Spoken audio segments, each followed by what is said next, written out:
WhatsApp guys, स्वागत है आप सभी का हमारे इस यूट्यूब चैनल पे। दोस्तों, आज हम आपको राजस्थान की आन बान और शान चित्तौड़गढ़ का जो ऐतिहासिक किला है उसके बारे में कुछ रोचक जानकारी और तथ्य आपके सामने प्रस्तुत करना चाहते हैं। राजस्थान में स्थित चित्तौड़गढ़ का ये किला भारत का ही नहीं बल्कि एशिया का सबसे बड़ा किला है। 2013 में यूनेस्को ने इसको वर्ल्ड हेरिटेज साइट में भी शामिल किया है।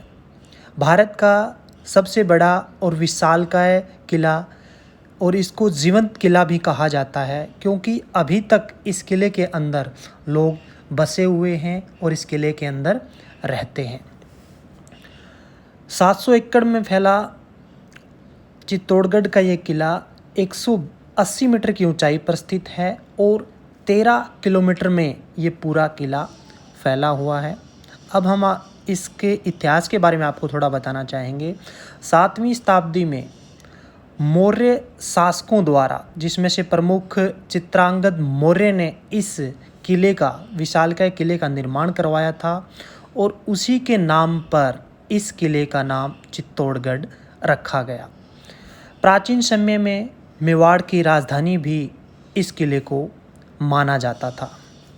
इतिहासकारों की माने तो 1303 ईस्वी में अलाउद्दीन खिलजी ने इस किले पर आक्रमण किया था और माना जाता है कि रानी पद्मावती की खूबसूरती को देखकर अलाउद्दीन खिलजी उन पर मोहित हो गए और वो उनको प्राप्त करना चाहते थे, लेकिन राजा रतन सिंह और रानी पद्मावती को ये बिल्कुल भी मंजूर नहीं था। इसलिए एक भयंकर युद्ध होता है। राजा रतन सिंह पूरी वीरता और साहस के साथ अपने सैनिकों के साथ युद्ध करते हैं, परंतु युद्ध में वो पराजित हो जाते हैं।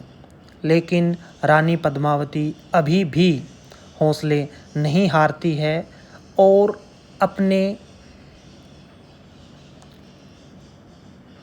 रानियों और दासियों के साथ वो क्या करती हैं, एक सामूहिक जोहर करती हैं, जो कि जोहर स्थल इस किले के अंदर अभी भी आपको देखने को मिल सकता है, जिसको जोहर कुंड भी कहा जाता है। तो ये जो किला है, चित्तौड़गढ़ का जो किला है, वो राजपूत शासकों और महिलाओं की अद्भुत साहस, राष्ट्रवाद और बलिदान का प्रतीक है। यह किला राजपूतों के साहस, शौर्य, त्याग, बलिदान और बड़प्पन के लिए एक धरोहर माना जाता है। उनकी वीरता का ये प्रतीक है, उनकी वीरता का ये एक मिसाल है एक तरह से। इसके साथ ही इस किले के अंदर कई तरह के और चीज़ें आपको देखने को मिलेंगी, जैसे कि विजय स्तंभ, जो कि 37 मीटर ऊंचा विजय स्तंभ है, जो घुमावदार सीढ़ियों से बना हुआ है, जिसके ऊपर से पूरा नज़ारा इस किले का देखने को मिल सकता है। इसके साथ ही कीर्ति स्तंभ है, जो कि 22 मीटर ऊंचा है, वो भी बनाया गया है और उससे भी जो सैनिक थे उस समय वो अपने किले की निगरानी रखते थे। किले के नीचे एक बैटलफील्ड है जहाँ पे युद्ध होता था, क्योंकि बहुत सारे युद्ध इस किले ने झेले हैं। सबसे बड़े 3 युद्ध जो मैं आपको बताना चाहूँगा, 1303 ईस्वी में अलाउद्दीन खिलजी और राजा रतन सिंह के बीच हुआ था। 1535 में बहादुर शाह जफ़र और राजा विक्रमजीत के बीच युद्ध हुआ था और तीसरा युद्ध जो कि 1567 में मुग़ल बादशाह अकबर और राजा उदय सिंह के बीच हुआ था। तो कई तरह की परेशानियां झेलकर आज भी ये किला पूरी तरह से आपको आबाद देखने को मिल सकता है। इसकी खूबसूरती है वो आपको देखते ही बनती है। इसके अंदर राणा कुंभा महल है, बहुत ही शानदार महल है जो राणा कुंभा ने बनवाया था। मीराबाई का मंदिर है, शिव मंदिर है, जलाशय भी आपको देखने को मिलेंगे। इसके साथ ही इस जो महल की सबसे बड़ी खूबसूरती है वो रानी पद्मावती का महल है, जो कि जलाशय के बीचों बीच सरोवर के बीचों बीच बना हुआ है। उसके साथ में कहते हैं कि एक मर्दाना महल है जिसके अंदर एक बहुत बड़ा दर्पण है वो लगा हुआ है। तो पहली बार और आखिरी बार अलाउद्दीन खिलजी ने रानी पद्मावती को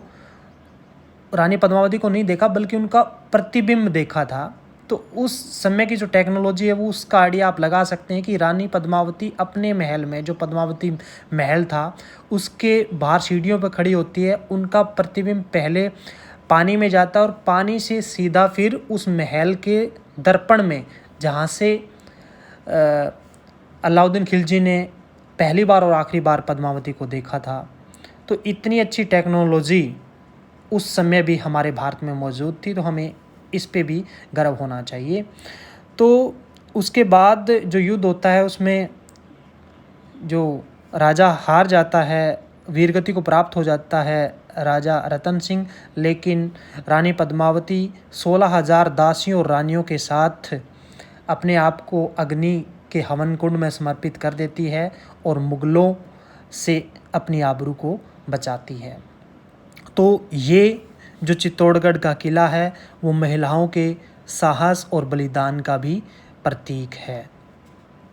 तो धन्यवाद दोस्तों, जब भी आप राजस्थान जाएं तो चित्तौड़गढ़ का जो किला है उसको आप ज़रूर विजिट करें। यहाँ पे आपको मंकीज भी देखने को मिलेंगे, घबराने की ज़रूरत नहीं है, बहुत ही अच्छे हैं, किसी को काटते नहीं हैं, नुकसान नहीं पहुँचाते हैं। आप खाने पीने की चीज़ें इनको आराम से दे सकते हैं।